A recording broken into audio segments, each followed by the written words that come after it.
السلام عليكم. النهاردة هنبدأ قصة، يا رب تعجبكم.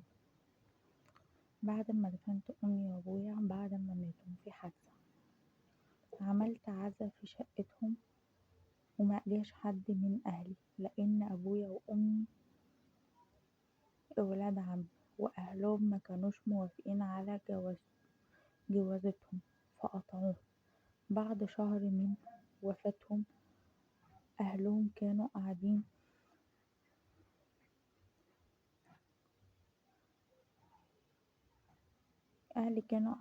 تفتكر هتعمل ايه في حياتها وتتصرف على نفسها ازاي وتصرف على نفسها ازاي، وافتكر تنزل تدور على شغل.